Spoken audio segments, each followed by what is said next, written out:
Muy buenos días para todos los que nos acompañan hoy y los que se encuentran conectados desde las diferentes regiones de Colombia y el mundo, y aquellos que aceptaron nuestra invitación para participar en este Seminario Internacional de Diálogos Científicos, la ciencia, herramienta de desarrollo para el presente y el futuro de Colombia. Yo soy Olga Patricia Sánchez Rubio, soy la directora de la Universidad Cooperativa de Colombia Campus Neiva y les doy la más cordial bienvenida. El objetivo de este evento es aportar al crecimiento y al desarrollo de una alfabetización científica con el manejo de temas interdisciplinares aplicables en las diferentes áreas del conocimiento. Este seminario es el resultado de la articulación que existe entre la Universidad Cooperativa de Colombia y que ha sido liderada por la doctora Erika Laguna desde la Coordinación de Internacionalización y Egresados de nuestro campus y el Instituto Colombiano de Astrobiología de Colombia, cuyo apoyo ha sido de vital importancia para la realización de esta gran jornada académica internacional. Muchas gracias, doctora Erika, por este evento tan especial. Aprovecho esta gran oportunidad también para agradecer al doctor Jorge Bueno Prieto por también el liderazgo que ha tenido y el compromiso que también nos ha mostrado con esta alianza interinstitucional que hoy nos permite demostrar una vez más que la generación y divulgación del conocimiento no tiene límites. Hoy también quiero contarles que para nuestra institución es placentero contar con la participación de 10 conferencistas externos en este tema, conferencistas de talla internacional. Esta lujosa nómina de conferencistas que nos acompañan en este evento son representantes de España, de Argentina, de Perú, de Puerto Rico, de Estados Unidos y de Colombia. Ya tendremos la oportunidad de escuchar sus conocimientos y sus experiencias en este ciclo de conferencias que se desarrollará semanalmente a partir de hoy y hasta el próximo 26 de mayo. Hoy le damos la bienvenida a nuestro primer conferencista invitado, y es el doctor Jesús Martínez Frías. El doctor Jesús Martínez Frías es doctor en ciencias geológicas, experto en meteoritos, geología planetaria y astrobiología. Es presidente y director científico de la Red Española de Planetología y Astrobiología, entre otros. Y a ustedes les invito a que durante el desarrollo de esta conferencia escriban sus preguntas en el chat para dar respuesta minutos antes de culminar la intervención del doctor Martínez Frías. Le doy la bienvenida, doctor Jesús. Un abrazo muy grande para todos. Muchísimas gracias por estar acá con nosotros y infinitas gracias a todos.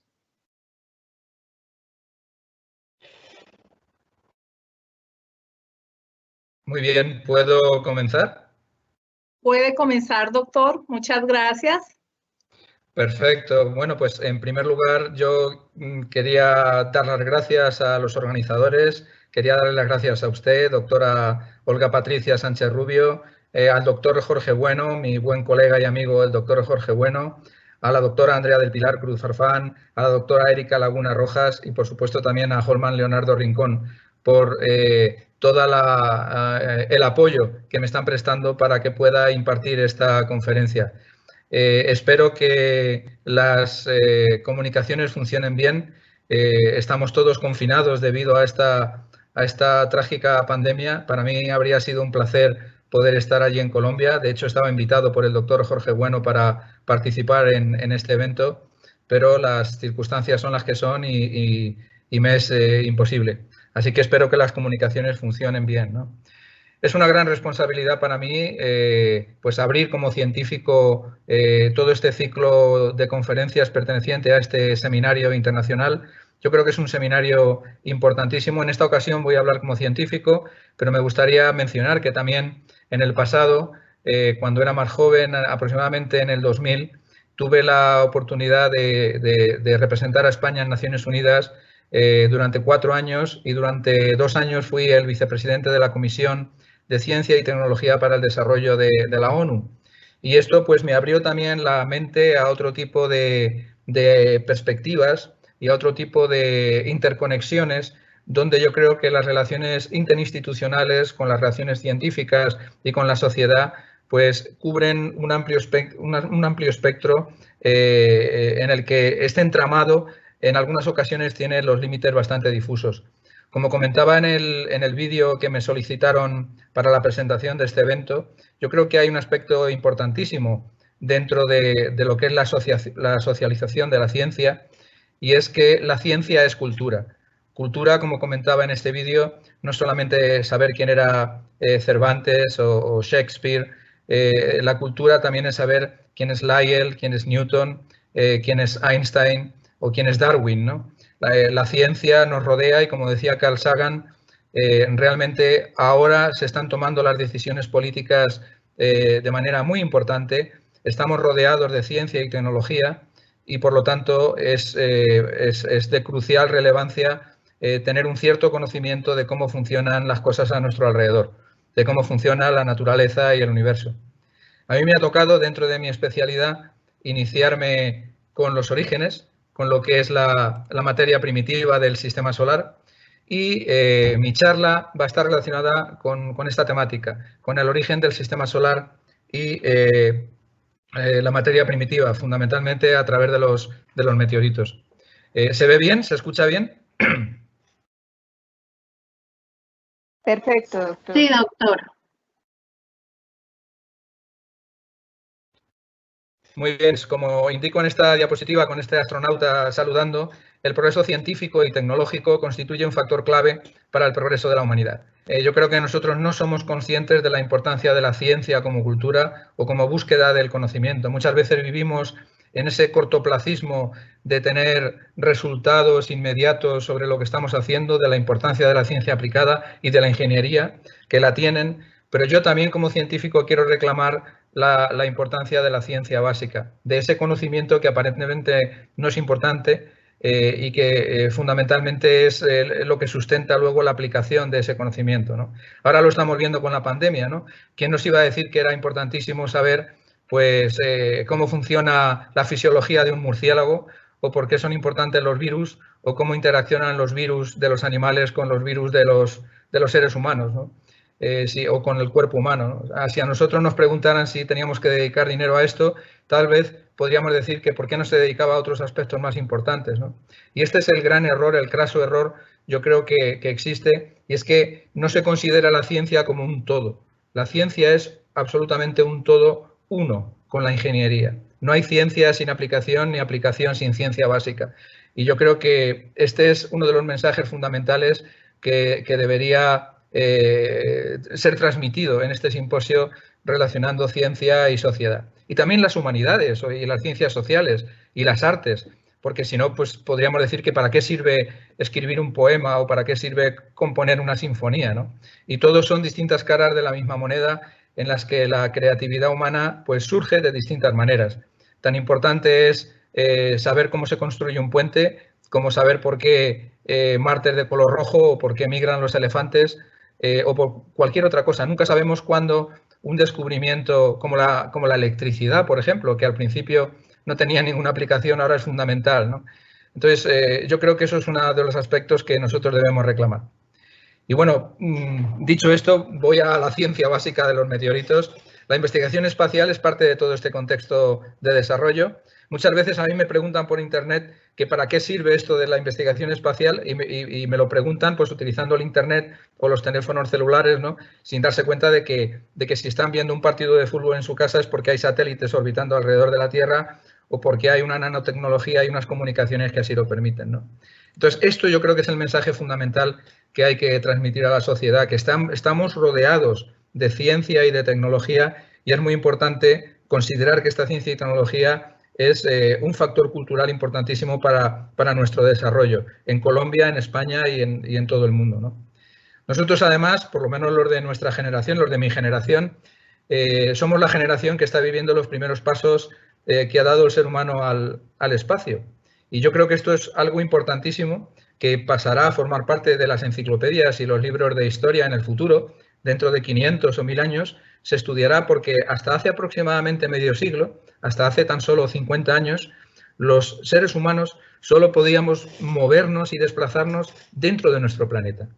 Y a partir desde hace ese medio siglo se ha dado un salto sustancial, un salto cualitativo importantísimo que realmente yo creo que es un cambio de paradigma a escala cultural de toda la humanidad. Y es que ya no solamente podemos desplazarnos buscando otros entornos o explorando los océanos o las montañas o la luna, sino que ya podemos ir de un planeta a otro. El próximo paso va a ser el salto del ser humano de la Tierra a Marte, que va a ser el primer planeta que nosotros vamos a explorar. Y esto digo que supone un cambio sustancial porque también va a conllevar, pienso yo, o así lo deseo al menos, una necesidad de unión de toda la humanidad en esta empresa común.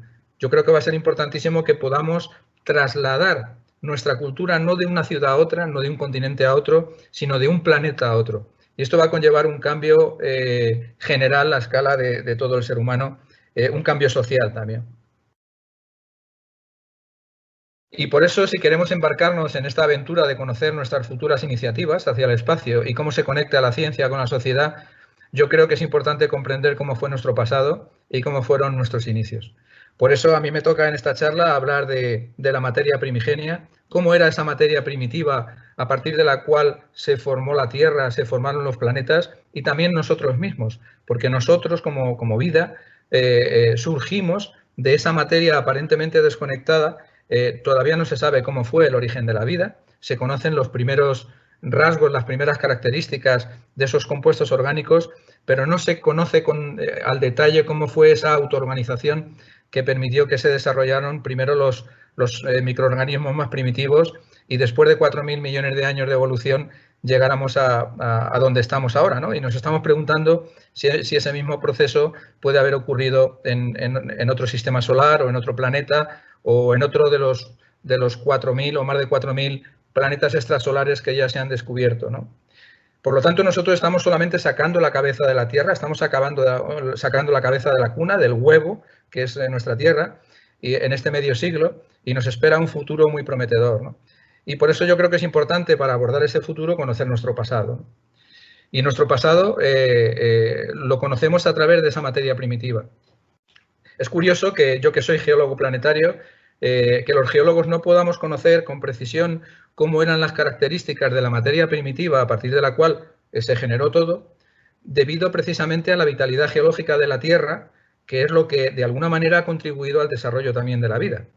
La Tierra es un planeta vivo desde el punto de vista geológico, es un planeta que tiene vitalidad, que tiene energía, y todos los materiales están en continua transformación debido a la geodinámica interna y a la geodinámica externa, a la tectónica de placas, a los volcanes, los terremotos. El Sol genera una geodinámica superficial con erosión, transporte, sedimentación, y todos los materiales están en continuo cambio. Esto hace que sea difícil encontrar materiales en nuestro planeta, en la Tierra, que preserven cómo eran las características de esa materia primitiva. Solamente en algunas zonas, en algunos retazos de afloramientos geológicos, en zonas muy puntuales de la Tierra, es posible encontrar afloramientos muy alterados, porque han pasado muchos años, de más de miles de millones de años, de cómo era esa materia primitiva. Pero sí tenemos materiales que nos permiten aproximarnos a cómo era esa materia primitiva, cuáles eran las características químicas, la mineralogía de esos compuestos, ¿no? Que son los meteoritos. Bueno, en primer lugar, en esta diapositiva, en esta imagen, pues traigo algo de terminología. No es demasiado importante, pero simplemente para diferenciar lo que es un cometa de lo que es un asteroide, de lo que es un meteoroide, un meteoro, la lluvia de meteoros que vemos habitualmente a lo largo del año, lo que son los bólidos, los superbólidos o los meteoritos, ¿no? Que son los que nosotros estudiamos. Probablemente la distinción fundamental, si tuviera que elegir entre todos estos términos desde el punto de vista de los meteoritos, sería la diferencia entre meteoroide, meteoro y meteorito. El meteoroide es la partícula o el objeto que entra en la atmósfera. El meteoro es el fenómeno sónico o lumínico que se genera, que puede ser la explosión porque se desintegra y eso genera también una energía, genera también un efecto visual lumínico. Y el meteorito, no se debe hablar de meteorito hasta que no se recupera el ejemplar que ha caído sobre la Tierra y que ha impactado sobre la Tierra. Es decir, que de alguna manera los meteoritos nos dan una idea de todos esos elementos, esos compuestos que construyeron lo que fueron los planetas y que también construyeron lo que fue el armazón de la vida en toda su biodiversidad posterior. Haciendo un poco de historia, es importante hablar de estos dos personajes, que son, a la izquierda está Ernst Florent Chladni y a la derecha está von Humboldt. Ambos son importantes porque están considerados los padres o los abuelos o los bisabuelos del estudio de la materia primitiva. En el caso de Chladni, en relación con los meteoritos, y en el caso de von Humboldt, que además estaba precisamente en Iberoamérica cuando hizo su descubrimiento y cuando propuso su frase estudiando las leónidas, se dio cuenta de la lluvia de las leónidas, pues este quinquenio, entre el año 94 y 99, está considerado el quinquenio extraordinario de la materia primigenia o de la materia meteorítica, porque Chladni en el 94 propuso por primera vez que los meteoritos procedían del espacio. Y von Humboldt en el año 99, fijándose en la lluvia de las leónidas, aquí tenemos a la derecha una imagen de las leónidas tomada desde el espacio. Las leónidas son partículas procedentes del cometa Tempel-Tuttle. Pues von Humboldt fue la primera persona que propuso que era materia extraterrestre. Ahora nos parece muy normal, pero estos dos naturalistas importantísimos e historiadores de la ciencia, pues fueron las primeras personas que contribuyeron de manera decisiva a que realmente esto fuera importante. Aquí a la izquierda he traído una imagen también que está tomada desde la International Space Station, desde la Estación Espacial Internacional, de un cráter de Canadá un cráter de impacto que se puede ver, que tiene 100 kilómetros de diámetro y se puede ver desde el espacio. Bien, solamente esta introducción para decir, como indicaba aquí, como escrito aquí, que los meteoritos son equivalentes a los planetesimales, a esos objetos que formaron los planetas y las lunas en nuestro sistema solar y que nos ayudan a comprender cómo ocurre este proceso también en otras partes del universo, porque lo que estamos viendo es que estos modelos de unión, de acreción de materia, pues están siendo modelos válidos, extrapolables para explicar la formación no solo de la Tierra, sino también de otros planetas terrestres, como pueden ser Mercurio, Venus y Marte, y también de otros planetas de este sistema solar y de otros sistemas solares. Si tuviéramos que resumir rápidamente cómo ha ocurrido este proceso, he traído aquí algunas imágenes. Este sería el nacimiento de una estrella y de un sistema planetario. Espero que se vea bien. A la izquierda tenemos la fase o la etapa que se denomina de guardería estelar, donde se empieza a formar la estrella a partir de una nebulosa solar primitiva. En esta nebulosa solar primitiva, toda la materia tiende a concentrarse, el 99,9% de la materia de esa nebulosa solar primitiva se concentra en el centro, generando un glóbulo. Este glóbulo de gas y polvo está sometido a tremendas fuerzas. El glóbulo empieza a girar lentamente, posteriormente colapsa y en el colapso del glóbulo se emiten ondas infrarrojo y de radio y en un paso siguiente empezamos a tener, esto es un proceso rápido que puede durar a lo mejor unos pocos cientos de millones de años, rápido desde el punto de vista astronómico o geológico, comienza a aparecer ya lo que se llama el núcleo de este disco acrecional, un disco de acreción, y el disco protoplanetario, que es un disco constituido sobre todo por polvo y gas, pequeñas partículas que están girando alrededor de este disco. Posteriormente, en una etapa posterior, se genera la protoestrella, que sería el Sol. Ya vamos atisbando, vamos observando cómo se empiezan a formar esos aglomerados, esos aglutinados de polvo y gas. Y finalmente, pues ya tenemos esta fase, la joven estrella activa con los planetas y generando finalmente un joven sistema solar. Bueno, esta sería de manera muy sintética perdón por la síntesis, sería una revisión muy sucinta de cómo ha sido todo este proceso, que probablemente haya durado menos de 500 millones de años. Ha sido un proceso relativamente rápido, ¿no? Aquí tenemos en esta otra imagen, bueno, aquí tendremos arriba a la izquierda el protosol con el disco acrecional visto en sección. También tenemos cómo sería la nebulosa solar primitiva con el disco acrecional y cómo serían los pequeños granos de polvo centimétricos que se van uniendo poco a poco por colisión física, van generando los planetesimales, objetos de cada vez mayor tamaño, por gravedad van chocando unos con otros, se generan los planetesimales y finalmente estos planetesimales de 10 a 100 kilómetros de diámetro generan los protoplanetas, con planetesimales ya de entre 100 y 1000 kilómetros de diámetro. Este sería el proceso que explicaría de alguna manera la formación de los cuerpos planetarios existentes en nuestro sistema solar. Pues gracias al estudio de los distintos tipos de meteoritos, nosotros conocemos cómo era esa materia primitiva. ¿Por qué? Porque en la Tierra, como he comentado, es un planeta activo, la materia se ha transformado, está en continua transformación. Para que nos hagamos una idea, de los aproximadamente 300 minerales que se han identificado en meteoritos, en la Tierra se han identificado ya más de 5.000 minerales. Es decir, que la interacción, la continua transformación de las rocas y de los minerales va haciendo cada vez más compleja la diversidad, la geodiversidad terrestre, generando nuevas fases, ¿no? Bien, el color de los meteoros, antes de que nos lleguen los objetos al suelo, antes de que impacten en forma de meteoritos, también el color de los meteoros, según la composición química, nos da una cierta idea, dependiendo del color, de cuál es su composición, ¿no? Y si tienen magnesio, si tienen hierro, si tienen calcio, sodio o nitrógeno y oxígeno, ¿no? Pero fundamentalmente nosotros conocemos cómo esa materia primigenia a partir del estudio de los meteoritos. Sería absurdo pretender que la audiencia pues, se convirtiera en experta en meteoritas, pero sí hay que dar una terminología básica para conocer cuáles son los tipos principales.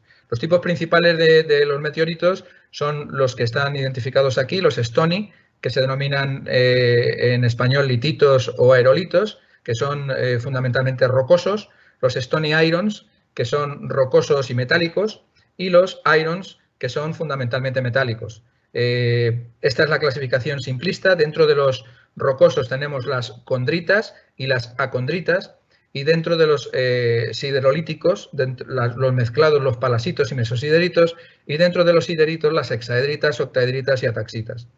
Los meteoritos más primitivos y más interesantes desde el punto de vista astrobiológico, desde el punto de vista del origen de la vida, son los que tenemos aquí a la izquierda, las condritas, porque conservan los cóndrulos, que son estas esferas. Yo no sé si se pueden ver desde allí en la imagen. Una condrita es una especie de conglomerado de cóndrulos. ¿Se pueden ver las esferas? ¿Se consigue ver?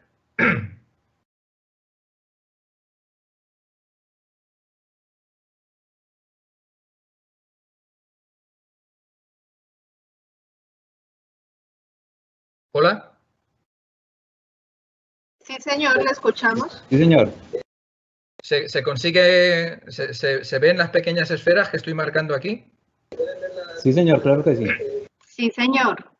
Perfecto. Bueno, esto es debido, si recuerdan los puntitos que había puesto en la figura anterior, esos puntitos lo que hacen es simular las partículas de polvo y gas que estaban girando alrededor del protosol, del antiguo Sol. Pues bien, esos puntitos son estas esferas que nosotros vemos aquí. Son pequeñas esferas de polvo y gas que, cortadas en sección, dan estas estructuras circulares.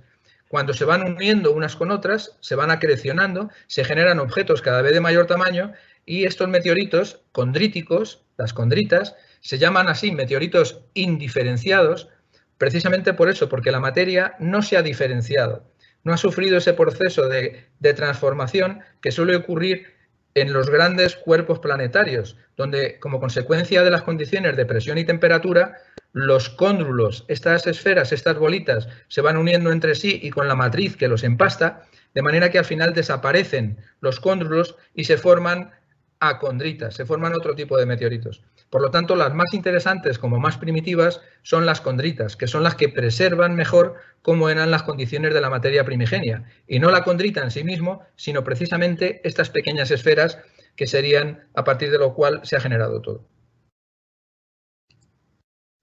Bien, esta imagen me gusta ponerla porque, aunque no lo parezca, este era yo hace muchos años. En el año 2003-2002 tuve la oportunidad de participar en un vuelo de la NASA para estudiar la lluvia que había visto precisamente von Humboldt estando en Chile y en Perú. Y bueno, pues tuve la oportunidad de participar junto con otros 40 científicos de todo el mundo en 2 vuelos.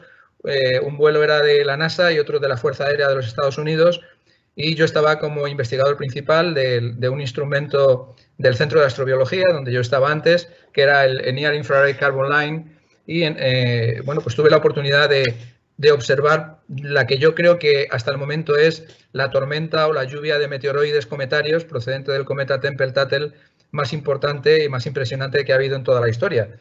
Se contabilizaron, nuestros colegas japoneses contabilizaron más de 2.000 ablaciones, 2.000 desintegraciones de partículas cometarias a la hora, ¿no? De manera que casi desde arriba podíamos ver, era como los fuegos artificiales, pero eran fuegos naturales vistos desde arriba, ¿no? Cómo se desintegraban las partículas al entrar en la atmósfera terrestre, ¿no? Bien, los meteoritos también son importantes porque nos han ayudado a la humanidad a disponer de un marco temporal de referencia. Esto es importante, saber cuál es la edad de nuestro planeta, cuál es nuestro marco temporal de referencia. Sabemos cuál es nuestro contexto espacial, pero cuál es nuestro marco temporal. Esto no ha estado claro hasta hace unos pocos cientos de años, ¿no? No se sabía cómo identificar y cómo determinar y establecer cuál es la edad de la Tierra, ¿no? Y bueno, pues había muchas teorías. Al principio incluso pues había los científicos bíblicos intentaban asignar la edad de la Tierra en relación con el Génesis, ¿no? Esto ahora nos parece absurdo, ¿no? Pero antiguamente eran las teorías que imperaban. Poco a poco el mundo científico, el ámbito científico nos fue dando muchas más claves y poco a poco la edad de la Tierra iba siendo cada vez mayor. Al principio unos pocos miles de años, unos pocos decenas de miles de años, cientos de miles de años, millones de años, y ahora pues gracias a los métodos de datación radiogénica y a los meteoritos, que son precisamente muestras muy antiguos, la datación de estos meteoritos nos ha permitido disponer de un marco de referencia extraordinario, bueno, también de algunas muestras terrestres, como vemos aquí en algunos circones, ¿no? Algunos minerales que han sobrevivido en esas rocas tan antiguas de la Tierra. Pero esto que se ve a la derecha son distintos tipos de meteoritos y aquí tenemos 4.6, 4.5, 4.6, 4.6, 4.4, 4.7. Estas son las edades en gigaaños, en miles de millones de años de esta materia a partir de la cual se formó la Tierra. Es decir, que nosotros sabemos, ahora mismo podemos decir con bastante exactitud que nuestro planeta tiene una edad de aproximadamente 4.550, entre 4.500 y 4.600 millones de años. Es decir, que los meteoritos nos han permitido establecer este marco temporal en el que vivimos, ¿no? Bien, y otro aspecto relacionado con los meteoritos que también es muy interesante es su papel en relación con el origen de la vida, ¿no?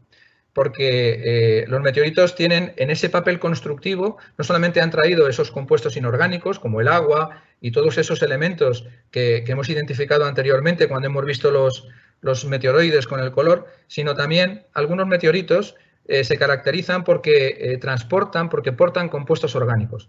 Son un tipo de condritas, de estas que tienen los cóndrulos, que se denominan, por esta razón, condritas carbonáceas, porque son ricas en compuestos orgánicos. Y aquí, en este bote, o en estos 2 botes que yo he intentado simular de lo que se denomina la sopa primigenia, a partir de la cual se originó la vida, podríamos tener a la izquierda una sopa primigenia que sería exclusivamente terrestre, a partir de la cual se originaron los primeros microorganismos, los organismos más sencillos, y a la derecha podríamos decir que tenemos una sopa primigenia mixta, en la que, aparte de los compuestos y de las características de los materiales terrestres, también tenemos un aporte del espacio exterior. Yo creo que ahora mismo no hay ningún científico que no esté de acuerdo en que los meteoritos han tenido que jugar un papel importantísimo en el origen de la vida, sobre todo porque sabemos que tanto los cometas como los meteoritos transportan estos compuestos orgánicos en forma de lo que se denomina el CHON en los cometas, que es el acrónimo de carbono, hidrógeno, oxígeno y nitrógeno, o todos estos compuestos orgánicos que se observan aquí y alguno más se han detectado en cometas, y en meteoritos pues se han detectado polímeros de ácidos insolubles, hidrocarburos, ácidos monocarboxílicos, ureas, aminas, azúcares. Es decir, que hay numerosos compuestos orgánicos muy primitivos que podrían de alguna manera ser los ladrillos fundamentales a partir de los cuales se desarrollaron los primeros organismos, o por lo menos el apoyo sustancial para que en la Tierra se cocinara todo eso, que sería una mezcla de lo que queda en la Tierra y lo que procede del espacio.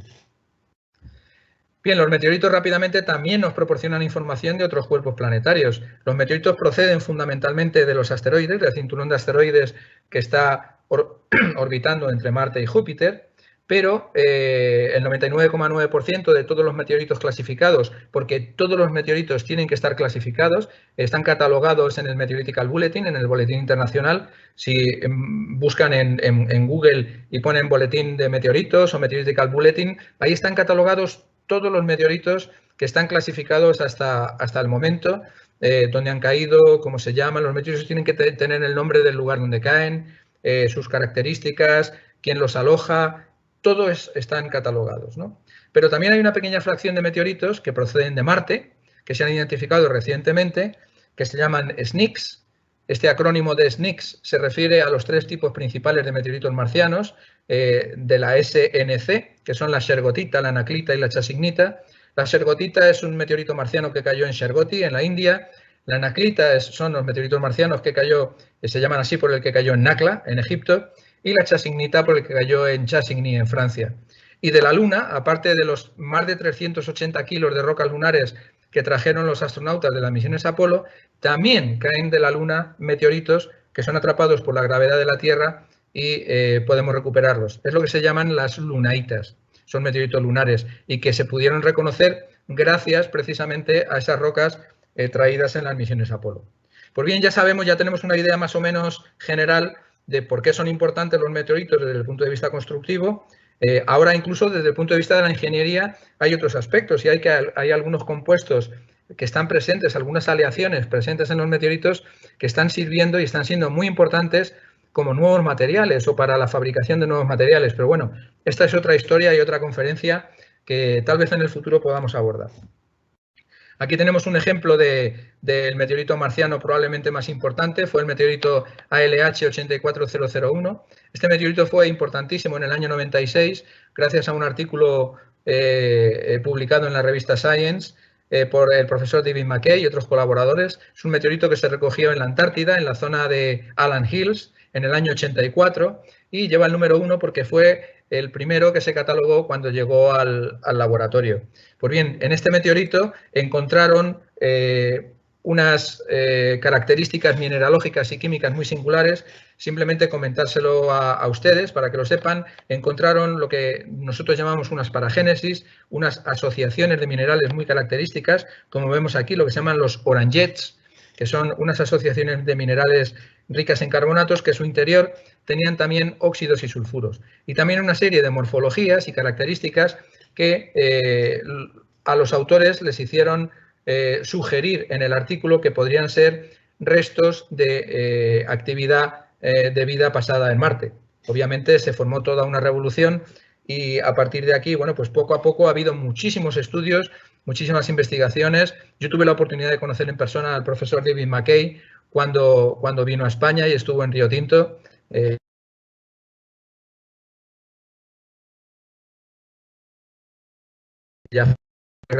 Gracias a su artículo, se publicaron trabajos para poder identificar exactamente cuáles son las características que tiene que tener un biomarcador frente a un geomarcador. Es decir, un marcador inequívoco de vida frente a un marcador de otro tipo de actividad geológica, geoquímica, mineralógica, química, etc. Bien, los meteoritos, aparte de tener esa importancia como constructiva, es decir, como elementos que construyen planetas, lunas, asteroides y también que son parte fundamental de lo que nosotros somos, la vida, ¿no? También tienen una componente destructiva, ¿no? Destructiva a través de los impactos, ¿no? Aquí en estas imágenes podemos tener impactos, cráteres de impacto en Marte, la Luna está acribillada a cráteres de impacto, las grandes cuencas lunares de los mares basálticos son cuencas de impacto meteorítico. En Mercurio también tenemos cuencas de impacto. En Europa, que es un satélite de Júpiter que tiene una corteza de hielo de agua, también con unas líneas ricas en sales, también ha sufrido estos procesos de impacto. Los propios asteroides, que suelen generar o ellos o fragmentos procedentes de ellos, también chocan entre sí y tienen impactos, y también, por supuesto, microimpactos, como estos que vemos en los satélites y en la Estación Espacial Internacional, ¿no? Se considera que el vulcanismo y los impactos son los dos procesos astrogeológicos o geológicos más importantes y más distribuidos en todo el sistema solar.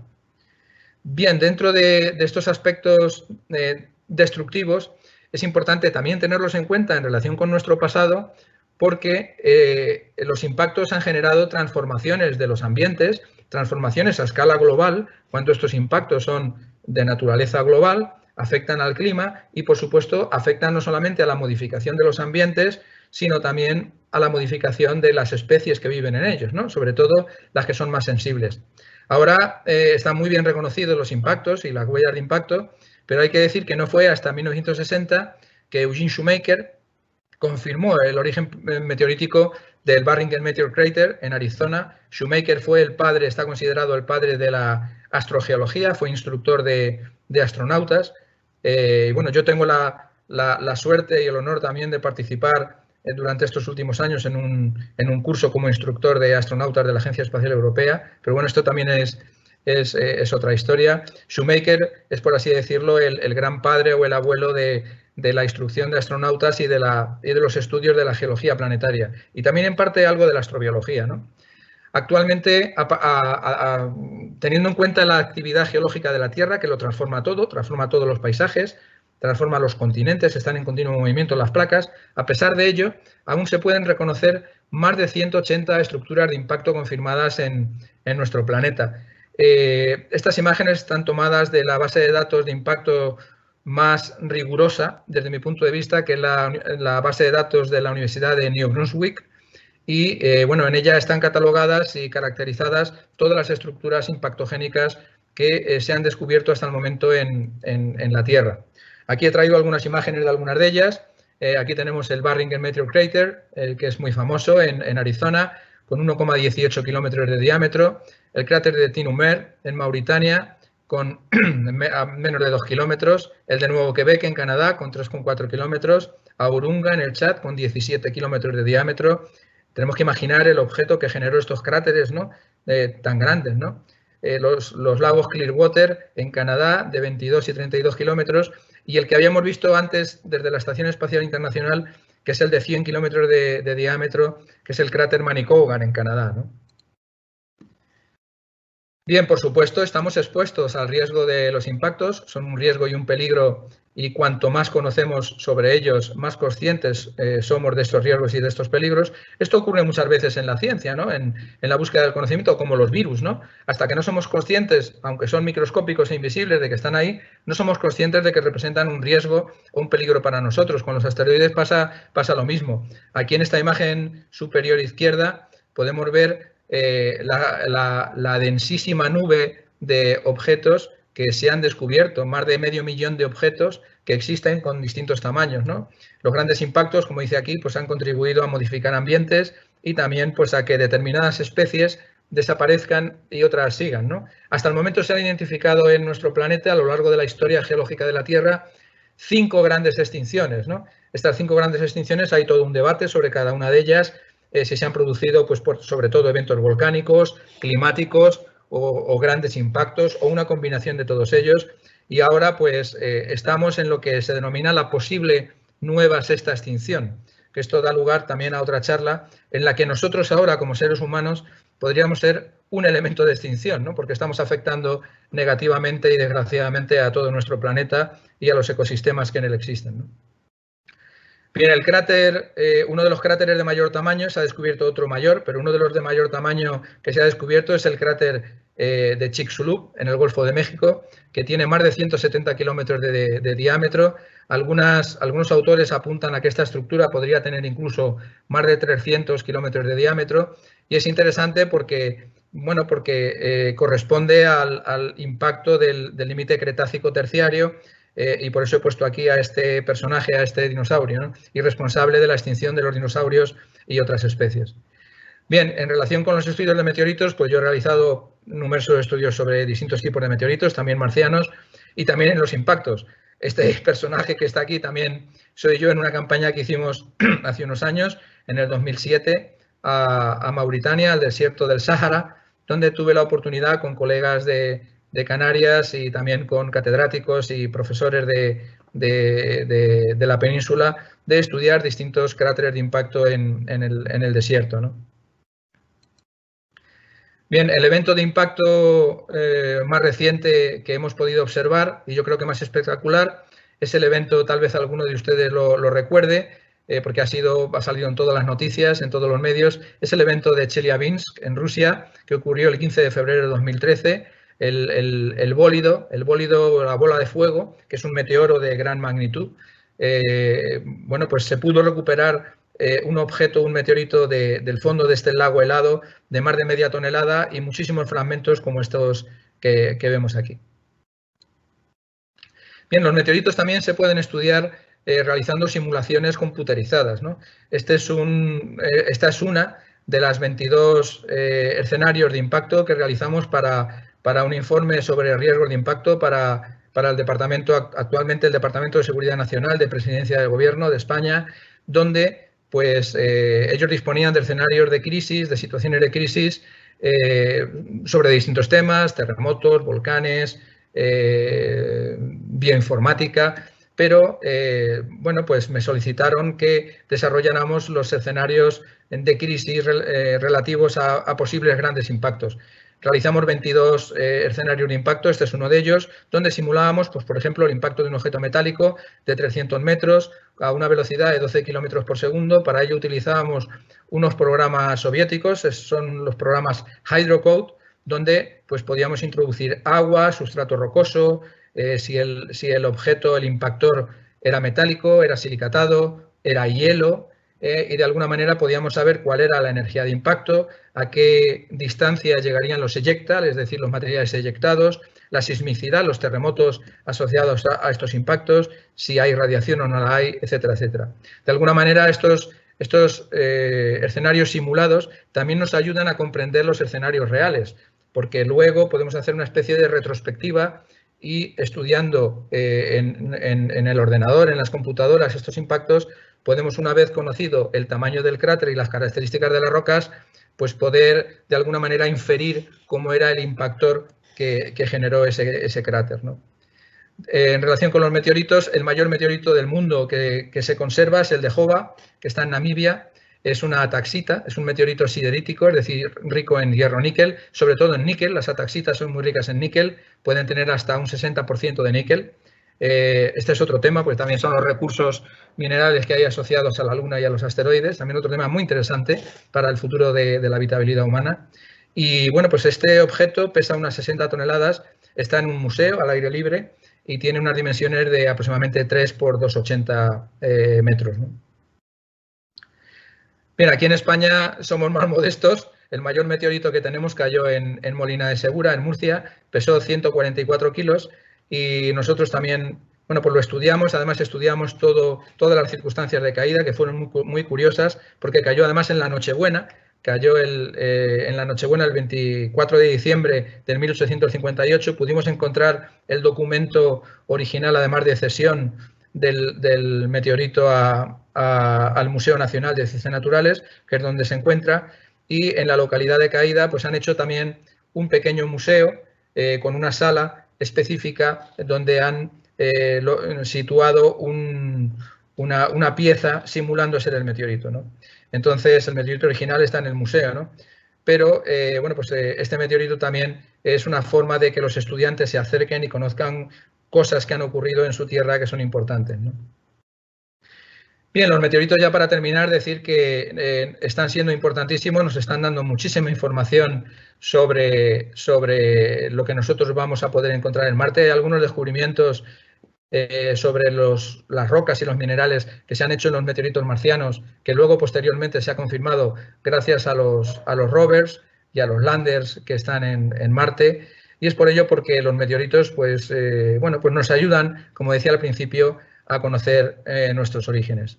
Y ya para terminar, simplemente decir, como decía la doctora al principio, que bueno, pues para mí es un honor abrir o formar parte de este conjunto, de este seminario internacional de conferencias, donde pues otros muchos colegas van a hablar de muchos otros aspectos. Así que nada más, muchas gracias por su atención.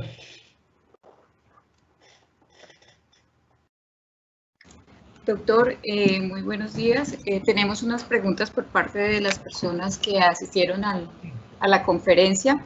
Voy a proceder a hacer cada una de ellas. ¿Pueden ser los meteoritos esas semillas en la hipótesis de la panspermia? Bueno, esta es una pregunta muy interesante, ¿no? Nosotros también hemos trabajado desde el punto de vista de la panspermia. Hemos hecho incluso un meteorito artificial porque conseguimos llevar material, incluso líquenes, a la Estación Espacial Internacional y luego cayeron de nuevo a la Tierra y los estudiamos como si fueran un meteorito artificial y pudimos estudiar qué es lo que había pasado tanto con el material orgánico de los líquenes como con el material inorgánico que habíamos enviado, ¿no?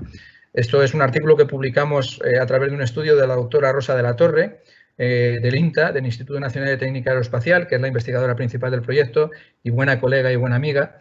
Y bueno, pues hasta el momento lo que podemos decir es que la panspermia es tan solo una hipótesis, es decir, no hay ninguna evidencia de que la vida se transporte en los cometas o en los meteoritos. Esto no significa que no pueda hacerlo. Sí sabemos que hay compuestos orgánicos que se transmiten en esos meteoritos y en esos cometas, pero hasta el momento no se ha encontrado ninguna huella de vida. La hipótesis de la panspermia tampoco nos resuelve el origen de la vida. Es decir, que si la vida pudiera ser capaz de transportarse en un meteorito, pues también habría que explicar cómo se ha originado del sitio donde procede. Es decir, que lo único que hace la panspermia es trasladarnos el problema del origen de la vida a otro sitio, ¿no? Pero es una hipótesis muy interesante y yo creo que nosotros debemos continuar con ella y trabajando en ella. Gracias, doctor. La otra pregunta es, ¿el meteorito ALH001 sí tenía restos de microorganismos marcianos? No, no tenía restos de microorganismos marcianos. Este meteorito era muy interesante porque, bueno, yo he puesto solamente algunas imágenes. Las características que presentaban de manera sintética son las siguientes. Tenía una paragénesis, una asociación de minerales muy característica con carbonatos, que no son minerales típicos de los meteoritos, son minerales típicos de más baja temperatura, se forman a partir de solución, salvo algunos carbonatos ígneos que se llaman carbonatitas, que existen en la Tierra, pero normalmente son sedimentarios o son hidrotermales. Dentro de estos carbonatos naranjados, los orangets, estos carbonatos circulares que yo había puesto, se encontraron también sulfuros de hierro, como la pirrotina, se encontraron óxidos de hierro, se encontraron hidrocarburos policíclicos aromáticos y se encontraron también unas estructuras que se asemejaban a las de las bacterias magnetotácticas. Es decir, parecían pequeñísimas restos de lo que eran bacterias, ¿no? Obviamente el cuerpo de la bacteria habría desaparecido en caso de que existiera, porque la materia orgánica se descompone, pero sí se encontraron cadenas de magnetita.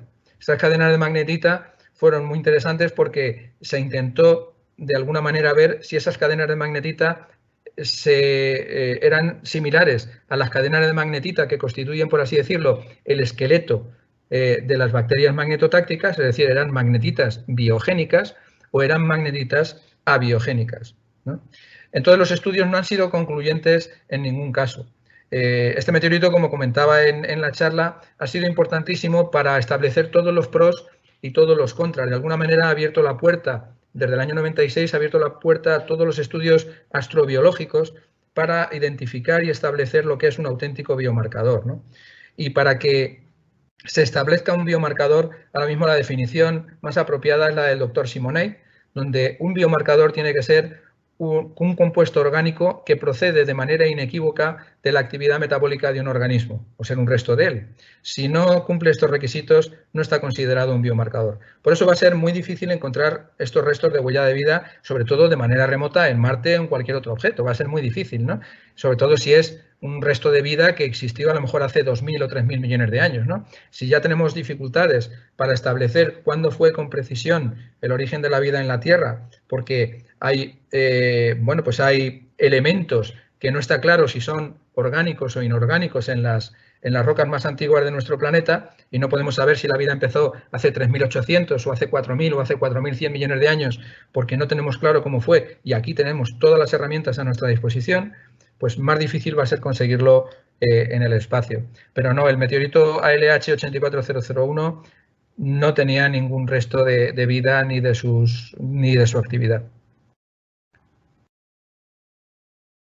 Muchas gracias, doctor Jesús. Tenemos la siguiente pregunta. Sí. ¿Cómo podríamos prevenir un impacto inminente de meteorito en la Tierra? Bueno, pues ahora mismo hay una red de telescopios. Los grandes objetos están muy bien catalogados. Están catalogados probablemente el 90% de todos los grandes objetos. Pero yo creo que el principal peligro, el riesgo, existe sobre todo en los objetos de pequeño tamaño. Cuando hablo de pequeño tamaño estoy hablando de objetos de entre unos 20 metros y unos 300 metros aproximadamente. Pero es que, claro, un objeto de 300 metros es como 3 campos de fútbol, ¿no? Y un objeto de esas dimensiones, viniendo a una velocidad de 150.000 o 200.000 kilómetros por hora, pues es muy difícil de parar, ¿no? Nosotros, bueno, hay una cosa que tenemos que decir, y es que nosotros no somos dioses, es decir, nosotros somos parte del mundo natural, somos parte de la naturaleza, y hay cosas que por lo menos ahora no podemos evitar. Nosotros no podemos evitar que haya una erupción volcánica, no podemos evitar que se produzca un terremoto, y lo que sí tenemos que ser conscientes es de que estas catástrofes y estos desastres existen. Y lo que sí podemos hacer es estar preparados para cuando ocurran y tener una buena colaboración con la sociedad, con los políticos, con todos nosotros para ser conscientes y estar preparados de cómo actuar en caso de que esto ocurra. Muchas veces las víctimas son mayores debido al desconocimiento y de que no están claros los protocolos de cómo actuar cuando no ocurren. Pero nosotros es muy difícil que consigamos parar un objeto de estas dimensiones. Probablemente de entre todas las catástrofes sean las que podemos prever mejor, porque no podemos todavía prever exactamente cuándo va a ocurrir una erupción. Podemos saber cuándo se incrementa la actividad volcánica, podemos saber cuándo se incrementa la actividad sísmica, podemos saber si hay lluvias torrenciales, si va a haber grandes deslizamientos, pero, por ejemplo, en un objeto, si lo tenemos perfectamente observado con los telescopios, sabemos cuál es su órbita, podemos determinar con bastante precisión, si lo cogemos a tiempo, dónde va a impactar y qué es lo que va a hacer si no se desvía por alguna otra razón, ¿no? Es decir, que de alguna manera estos objetos serían los únicos desastres o las únicas catástrofes en las que nosotros podríamos tener algún tipo de capacidad previsora, ¿no? Gracias, doctor. La siguiente pregunta. ¿De los meteoritos podemos establecer edad de la Tierra? Sí, efectivamente, los meteoritos, la Tierra se formó por esa acreción de planetesimales y los meteoritos nos han ayudado a establecer cuál es la edad de nuestro planeta. Están datados los minerales más antiguos encontrados en la Tierra y también los meteoritos, que son, como decía en mi charla, los objetos más parecidos a esos planetesimales a partir de los cuales se formó la Tierra. Por eso nuestro planeta tiene una edad entre los 4.550 y los 4.600 millones de años, datados radiogénicamente. Gracias, doctor. La siguiente pregunta nos la hace Paula. Nos pregunta, ¿se puede decir que sí hay vida en otros planetas? Pues hasta el momento no. Una cosa es lo que sea nuestro deseo, lo que nosotros pensemos, y otra lo que podamos demostrar. O sea, yo estoy convencido de que la vida es una consecuencia de la evolución del universo, ¿no? Es decir, yo como astrobiólogo estoy convencido de que esos procesos que han llevado a la emergencia y a la evolución de la vida, pues han tenido que ocurrir en otros sitios, ¿no? Pero como científico todavía no puedo demostrarlo, ¿no? Es decir, y como científico, pues lo importante es lo que yo pueda demostrar, no lo que yo pueda creer, ¿no? Pero sería absurdo, como decía Carl Sagan, el cosmos es inmenso, ¿no? Y sabemos que puede haber trillones y trillones de planetas, ¿no? No billones, sino trillones de planetas. Y como decía Carl Sagan, pues cuánto espacio desaprovechado, ¿no? Si solamente fuéramos nosotros, ¿no? Y tan singular y tan interesante sería que nosotros fuéramos los únicos como que no los fuéramos, ¿no? Entonces, hasta el momento nosotros no tenemos ninguna evidencia, pero como he dicho, estamos solamente sacando la cabeza de la Tierra. Hace aproximadamente 50 años que hemos salido, que Yuri Gagarin, hace unos pocos días fue el aniversario de su nacimiento, que salió al espacio, y todavía no hemos conseguido en 50 años llegar a otro planeta. Hemos llegado a la Luna, no una vez, sino 6, por cierto, de manera tripulada, pero no hemos conseguido todavía llegar a Marte. Todavía nos quedan unos cuantos años. Yo espero verlo, si el tiempo me lo permite y la fortuna me lo permite, espero que dentro de unos 15 o 20 años podamos ver la primera misión tripulada a Marte. Pero es que el cosmos es inmenso. Entonces, no podemos hablar de lo que hay más allá porque es casi inconmensurable, ¿no? Las posibilidades son ingentes. Seguimos con la siguiente pregunta, doctor. A través de ingeniería planetaria, ¿podríamos usar cometas o meteoritos para procesos de terraformación? Bueno, esta es otra pregunta también muy interesante. Podría parecer ciencia ficción, pero ya hay estudios científicos serios sobre lo que sería la terraformación. Dentro del tema de la terraformación hay otros aspectos también muy interesantes que entran dentro de la ética, ¿no? De la ética planetaria, dentro de la geoética y la astrobioética, ¿no? Que también nosotros estamos impulsando, ¿no? Y tenemos nosotros derecho a terraformar un planeta, ¿no? Pues a mí, por ejemplo, antes de terraformar Marte, me gustaría saber si existe o existió vida pasada en él, ¿no? Es decir, nosotros no podemos ir como locos, ¿no? No podemos cometer los errores del pasado ahora que vamos hacia nuestro futuro. Por eso es importante conocer nuestro pasado, para no cometer esos errores, ¿no? La terraformación, además, desde el punto de vista de la ingeniería planetaria, es muy complicada. Terraformar Marte sería terraformar todo un planeta.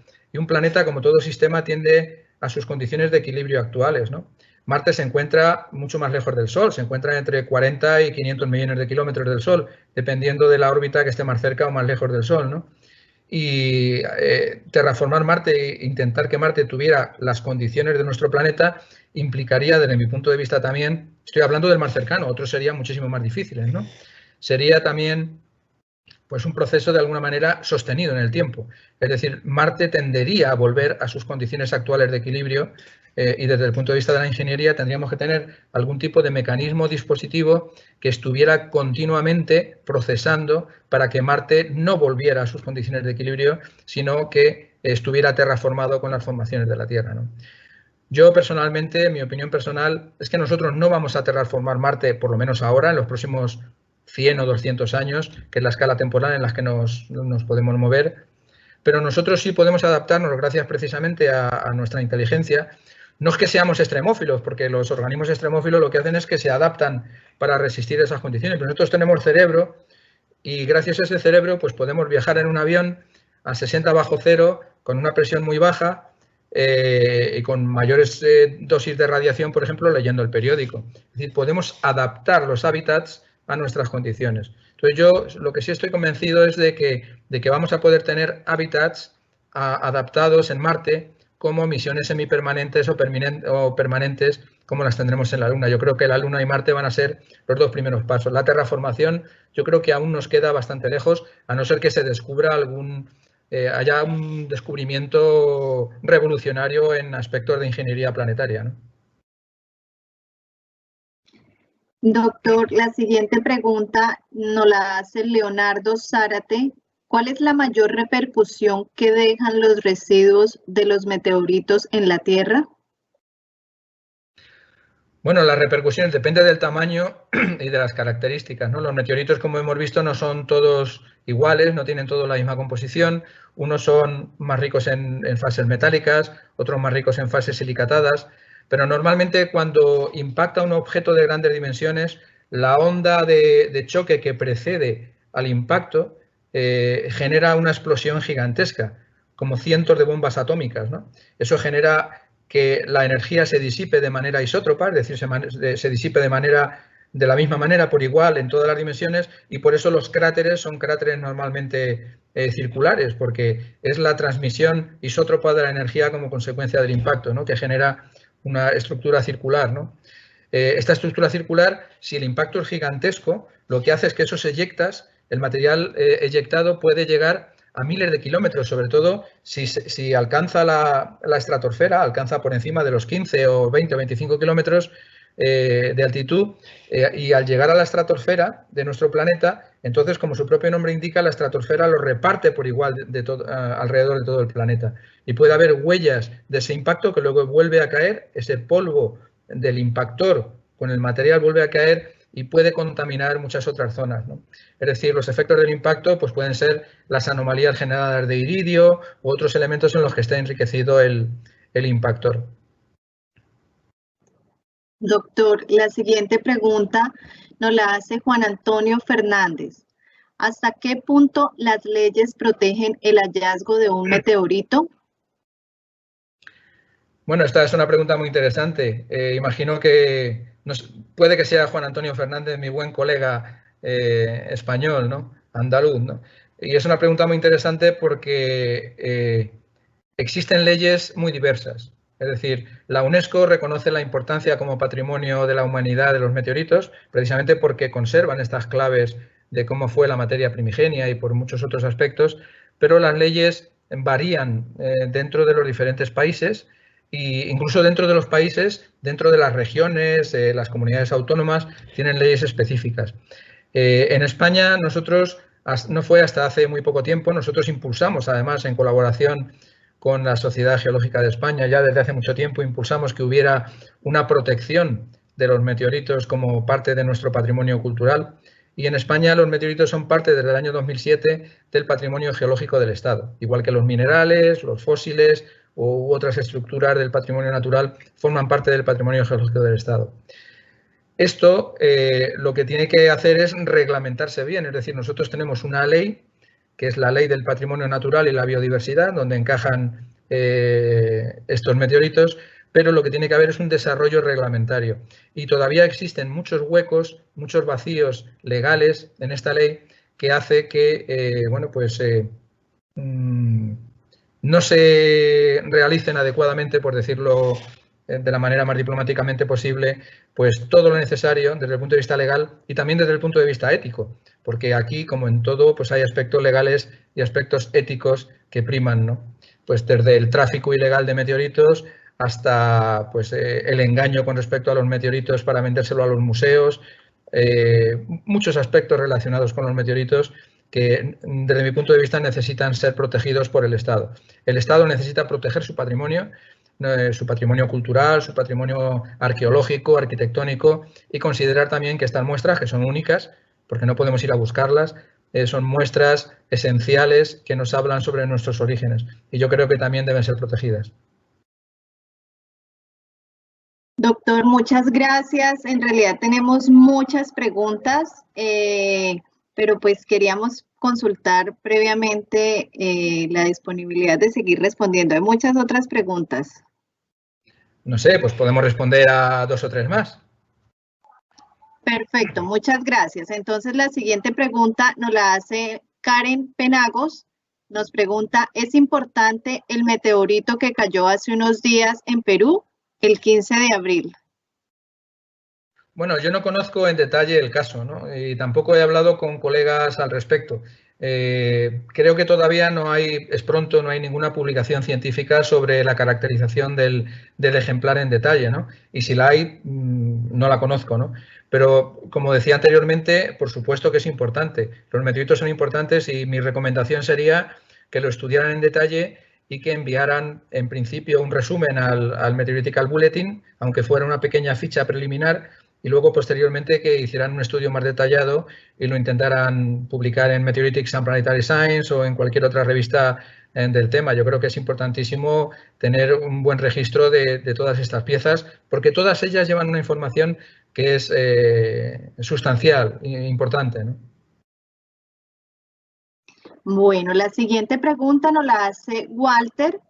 Dice, considerando que el universo es la naturaleza y la naturaleza es un equilibrio y que los meteoritos ingresan al planeta Tierra por fenómenos ya estudiados, ¿existe el inminente peligro que seremos borrados de la existencia por la lluvia de meteoritos o el planeta mitiga este tipo de fenómenos?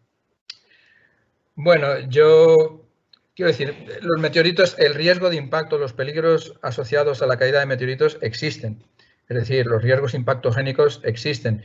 Y estudiando el catálogo, el registro de impactos en la Tierra o de otros planetas, pues sabemos que cada cierto tiempo somos objeto de un impacto de grandes dimensiones, ¿no? Pero la probabilidad también es muy baja. Es decir, yo tampoco quiero ser catastrofista, ¿no?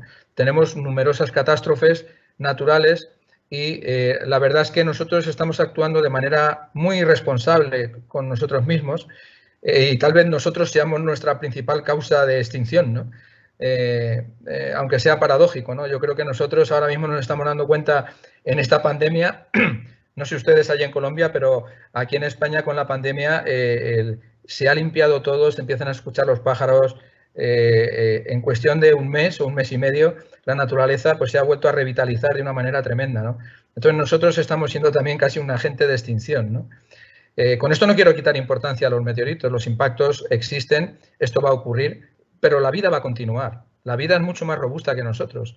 La vida no es solamente la vida humana. Sabemos que existen organismos que son capaces de sobrevivir a temperaturas de más de 100 grados, a altísimas presiones, sin oxígeno, en el fondo de los mares y los océanos, bajo altas condiciones de radiación, incluso en el espacio, ¿no? Como los tardígrados, y luego pues, pueden volver a sobrevivir como si no ocurriera nada, ¿no? Y la vida va a continuar. Nosotros, precisamente por eso, por ser una especie mucho más sensible, somos más sensibles a los cambios de las condiciones del entorno, como les ocurría a los dinosaurios, que eran unas especies sensibles que necesitaban unas condiciones muy peculiares para poder vivir, ¿no? Entonces, cuando cambió radicalmente el ambiente, pues se extinguieron, ¿no? O prácticamente se extinguieron, ¿no? Los grandes saurios. Y por eso yo creo que la vida va a continuar. No sabemos cuál es nuestro futuro. Ojalá tuviera una bola de cristal, pero como decía Bohr, es muy difícil hacer predicciones, sobre todo cuando se refieren al futuro. Bueno, doctor, yo pienso que hay muchas más preguntas, pero el tiempo no nos da para más. Hay algo que nos escribe otra persona acá, que si fuera posible de pronto tener su correo electrónico o alguna manera en que se puedan contactar con usted. Sí, claro que sí, se lo pueden pasar sin ningún problema. Perfecto. Entonces, yo creo que siendo así, damos por concluido este primer ciclo del seminario.